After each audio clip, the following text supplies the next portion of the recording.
Kita akan disuguhkan kisah menegangkan tentang seorang mantan prajurit pasukan khusus yang terjebak dalam konspirasi mematikan saat ia diminta melindungi seorang ibu dan anaknya dari ancaman yang tak terlihat di tengah kota penuh bahaya. Sebuah film berjudul Elias yang rilis pada tahun 2024 menghadirkan ketegangan yang mendidih sejak detik pertama hingga akhir. Langsung saja kita ke alur filmnya.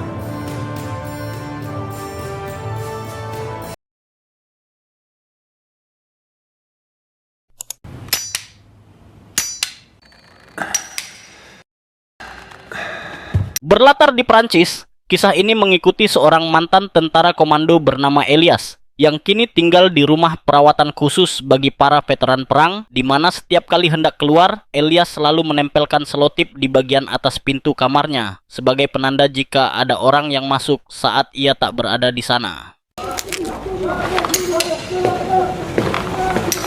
Berlokasi di sebuah klub malam, Elias berniat menemui sahabat lamanya yang sudah ia anggap seperti saudara sendiri, bernama Ian, yang ingin menawarinya pekerjaan sebagai pengawal di rumah seorang kaya. Namun, setelah mengetahui bahwa Ian kini bekerja bersama kelompok preman, Elias merasa kurang tertarik dan akhirnya menolak tawaran tersebut. Bon, dis-moi, j'ai quelque chose pour toi. Yang menarik adalah kita langsung diperlihatkan betapa berbahayanya Elias saat ia membuat semacam benda tajam hanya dari filter rokok yang dibakar dan dipipihkan. Meskipun tampak sepele, pengetahuan seperti ini mungkin tidak banyak diketahui oleh orang pada umumnya.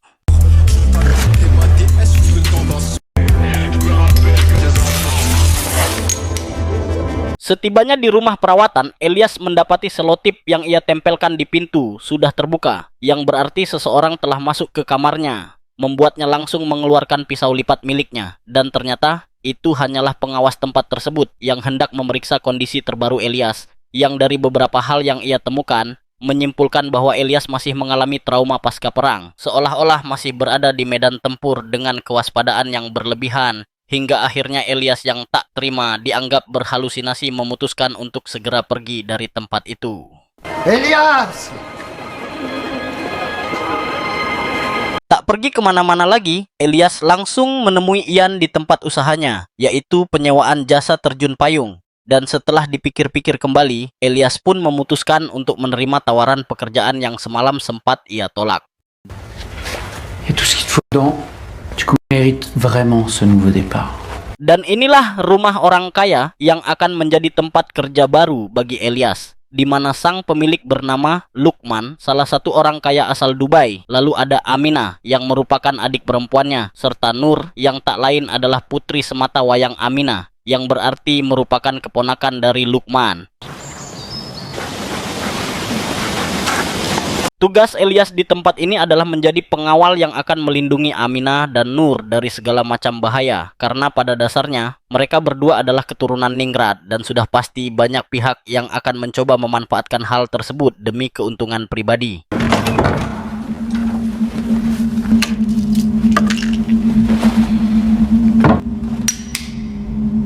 Dibantu oleh para pengawal senior yang sudah lebih dulu bekerja di rumah ini, Elias pun menjalani tugas pertamanya, yaitu mengawasi Aminah yang akan berenang di kolam mewah dengan air yang keluar otomatis dari bawah lantai. Sementara tugas ini cukup membuat Elias agak stres, karena di saat bersamaan ia juga harus mengawasi Nur yang terus berputar-putar mengayuh sepedanya.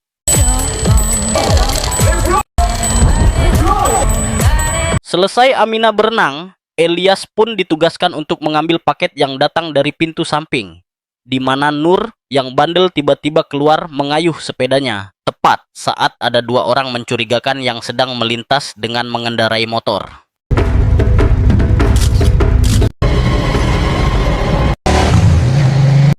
Elias langsung memberitahu kepala keamanan tentang apa yang baru saja dilihatnya, dan setelah mendengarkan penjelasannya, kepala akhirnya memberikan Elias sepucuk pistol sebagai bentuk berjaga-jaga jika hal serupa kembali terjadi di kemudian hari. Singkat cerita, malam pun tiba ketika Elias keluar untuk mencari angin, dan di sana ia melihat Nur yang sedang mengamati rasi bintang dengan teleskopnya. Lalu saat Nur menunjukkan rasi bintang yang sedang diamatinya, Elias langsung menyebutkan nama dari rasi bintang tersebut.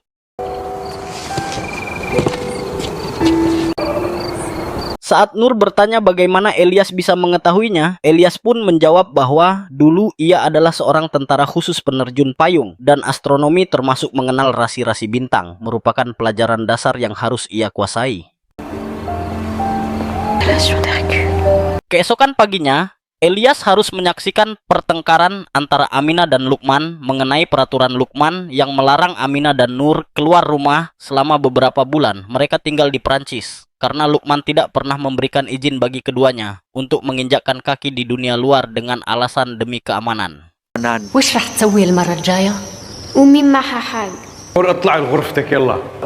عمري 13 سنة. Karena Lukman tidak sanggup melawan dua perempuan tersebut, ia pun mengizinkan Nur dan Aminah keluar dengan tetap dikawal oleh Elias yang juga akan bertugas sebagai sopir, di mana Elias menjadi lebih ekstra waspada jika terjadi sesuatu yang tidak diinginkan.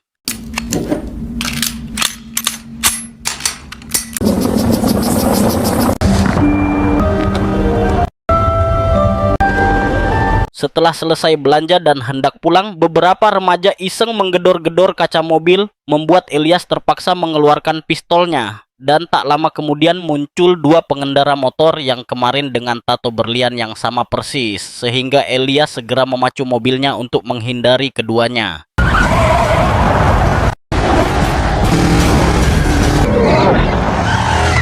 Sesampainya di rumah, Elias yang penasaran langsung meminta Nur menceritakan siapa mereka dan apa tujuan mereka. Lalu Nur pun jujur mengungkapkan bahwa ia dan Aminah sebenarnya kabur dari Dubai. Tepatnya melarikan diri dari sosok ayahnya yang kejam. Dan kedua orang tadi kemungkinan adalah tentara bayaran yang disewa ayahnya untuk menculik dan membawa Nur serta ibunya kembali ke negaranya. Il dit que la France va nous aider. Elias merasa dipermainkan dan langsung menemui Lukman untuk menanyakan mengapa hal ini tidak diberitahukan sejak awal. Namun, saat Elias menodongkan pistol untuk meminta penjelasan, tiba-tiba ini pun terjadi. Ya, ada regu pembunuh yang berhasil menerobos masuk ke rumah ini, di mana seluruh pengawal habis dibantai oleh mereka, termasuk anjing penjaga yang sempat menggigit salah satu pembunuh. Tak bisa hanya menonton, Elias yang memang sudah terlatih dalam situasi seperti ini, langsung beraksi dan berhasil menghabisi beberapa pembunuh yang ditemuinya.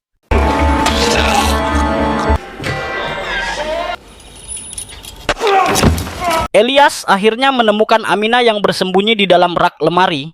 Dan berkat alat komunikasi yang berhasil diambil dari salah satu pembunuh, Elias mengetahui bahwa Nur saat ini sudah tertangkap dan berada di dekat kolam renang di sisi barat. Setelah mengamankan Aminah di dalam mobil, Elias langsung bergegas menuju kolam renang dan mengambil sebatang besi payung sebagai senjata. Lalu inilah yang ia lakukan.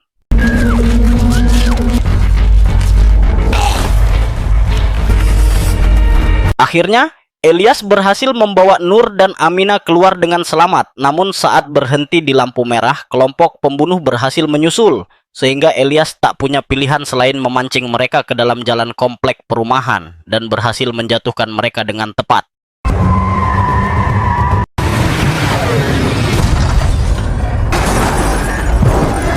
Karena mobilnya rusak parah, mereka bertiga pun turun dari mobil. Elias membuang handphone milik Nur dan Aminah untuk menghindari pelacakan. Lalu mereka berhenti di sebuah halte untuk melanjutkan perjalanan ke tempat lain.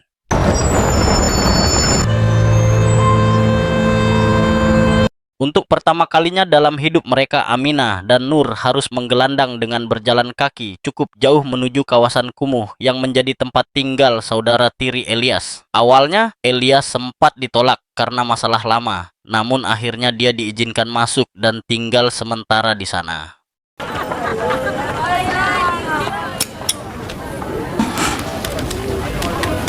Selama Aminah dan Nur bersembunyi di sana, Elias menjadi tersangka utama dalam pembunuhan Lukman dan pengawalnya. Dan karena curiga bahwa Ian terlibat dalam kejadian ini, Elias pun segera mendatanginya untuk meminta klarifikasi.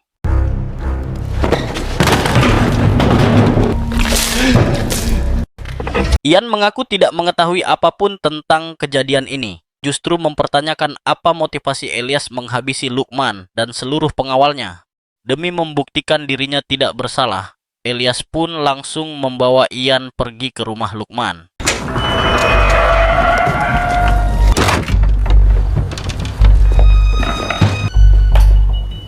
Sesampainya di sana, Elias benar-benar terkejut melihat kondisi rumah yang masih bersih tanpa sedikit pun tanda bekas baku tembak.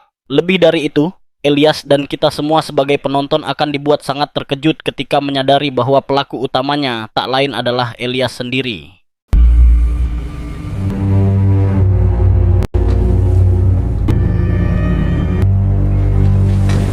Seperti dijelaskan di awal, Elias mengalami trauma berat pasca perang yang membuat pikirannya kacau dan kadang menciptakan fantasi seolah-olah ia masih berada dalam situasi penuh adrenalin. Itulah sebabnya ia harus terus mengonsumsi obat dan sengaja ditempatkan di rumah perawatan khusus veteran perang.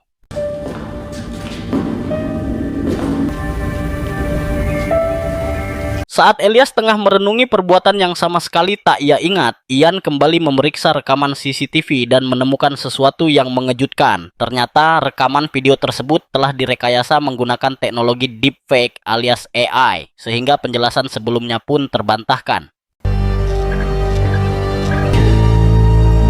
Mereka pun menyalin bukti tersebut untuk diserahkan kepada polisi. Dan Ian juga akan mengantar Elias menemui seseorang yang pertama kali menawarkan pekerjaan ini, demi membuktikan bahwa Ian tidak terlibat dalam masalah tersebut, dan inilah yang terjadi.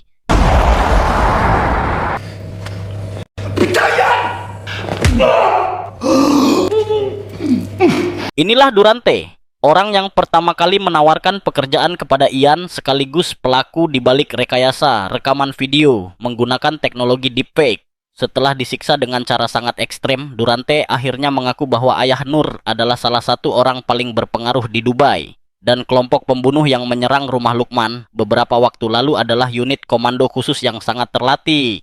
Bahkan ayah Nur juga melibatkan intelijen Prancis untuk membawa Nur dan Amina pulang kembali ke negaranya. Setelah urusan dengan Durante selesai, Elias dan Ian segera kembali ke tempat persembunyian Nur dan Amina untuk memberitahu bahwa Prancis sudah tidak aman bagi mereka berdua dalam situasi sekarang dan Inggris mungkin menjadi pilihan terbaik untuk mengamankan diri. Dengan asumsi jalur udara dan laut telah dipantau oleh mata-mata ayah Nur, Ian menyarankan mereka pergi secara ilegal bersama para imigran gelap menggunakan sebuah kontainer.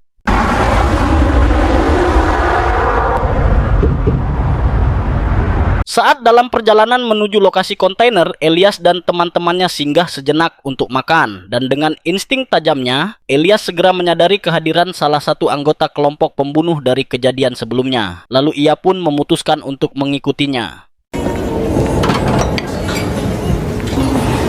Berhenti di salah satu mobil van putih, Elias tanpa ragu langsung masuk ke dalam. Ternyata di dalam ada seorang perempuan yang berakting seolah tak tahu apa-apa. Namun inilah yang terjadi.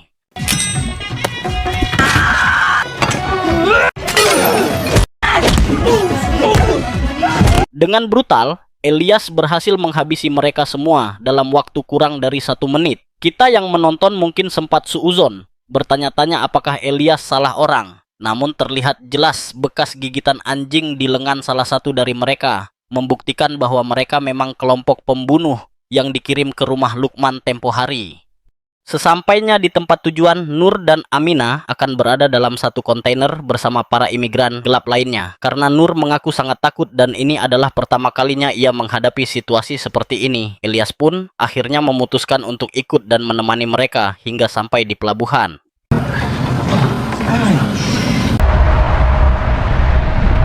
Beberapa menit setelah truk mulai bergerak, semua orang mendadak terkejut saat sang sopir berhenti secara tiba-tiba. Elias langsung merasa ada yang tidak beres dan benar saja, Nur akhirnya berhasil diculik oleh unit komando baru. Sementara Amina tewas akibat tembakan di kepala. Begitu pula seluruh imigran yang berada di dalam kontainer. Satu-satunya yang selamat hanyalah Elias, yang seperti biasa selalu mengenakan rompi anti peluru kemanapun ia pergi, dan ia berhasil keluar tepat waktu sebelum ledakan terjadi. Beralih ke markas unit komando yang telah menculik Ian dan Nur, dari tato berlian di punggung tangan mereka, Jelas terlihat bahwa merekalah pihak yang selama ini terus membuntuti Nur dan Aminah. Karena terus-menerus disiksa tanpa henti, Ian akhirnya menyerah dan bersedia mengungkapkan siapa Elias sebenarnya serta latar belakang yang dimilikinya. Il est où Elias Flores? Seperti yang telah disebutkan sebelumnya, Elias adalah seorang tentara spesialis dalam misi ekstraksi dan terjun payung dengan rekam jejak menyelesaikan sekitar 14 operasi infiltrasi secara sukses, termasuk mengeksekusi 11 pemimpin pemberontak. Semuanya dijalankan sendirian tanpa bantuan siapapun. Il a crapahuté pendant des jours. Elias, c'est pas un soldat.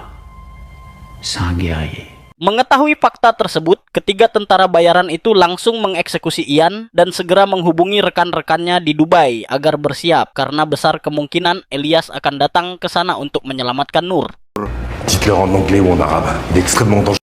Tepat seperti yang mereka khawatirkan, Elias memang bertekad menyelamatkan Nur dari ayahnya. Ia mendatangi asisten Ian yang bekerja di penyewaan jasa terjun payung dan berbekal pengalaman puluhan tahun, Elias tak kesulitan melacak lokasi penyekapan Nur, sebuah gedung pencakar langit yang juga merupakan kediaman ayahnya selama ini.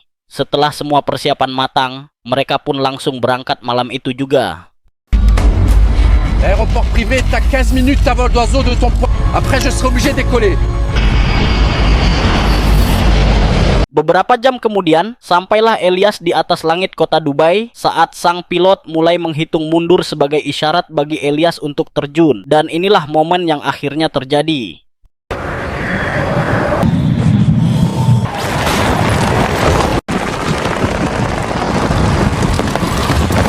Tiba di atap gedung, Elias dengan perlengkapan tempurnya, termasuk kacamata night vision dan senjata api, langsung menyusup ke dalam dan mulai melumpuhkan satu persatu penjaga yang berjaga di area tersebut.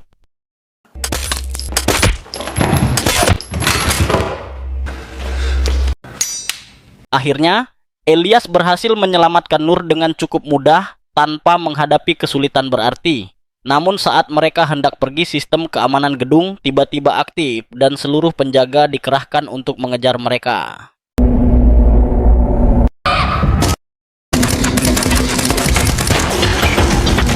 Berlokasi di ruangan koleksi pribadi milik ayah Nur, Elias terlibat baku tembak dengan para penjaga yang kebanyakan berlatar belakang militer. Namun, karena pengalaman Elias yang jauh lebih luas, ia berhasil mengalahkan gelombang pertama serangan tersebut.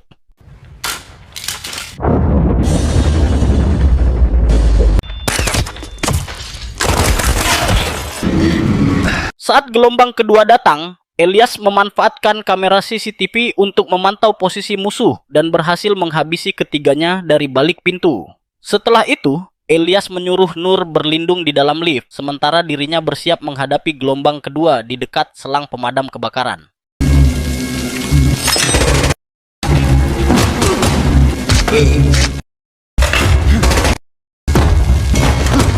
Setelah mengatasi gelombang kedua, Elias segera menggendong Nur untuk segera menjauh sebelum pasukan musuh yang lain tiba. Setelah menghabisi semua musuh, Elias dan Nur langsung bergerak menuju atap gedung.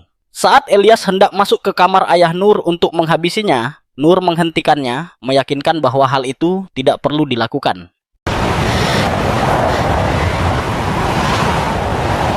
Sesampainya di atap gedung, Elias langsung mengambil alat pendorongnya dengan niat untuk terjun bersama Nur ke bawah. Meski Nur merasa takut ketinggian dan sempat menolak, akhirnya ia rela mengikuti karena tak ada pilihan lain.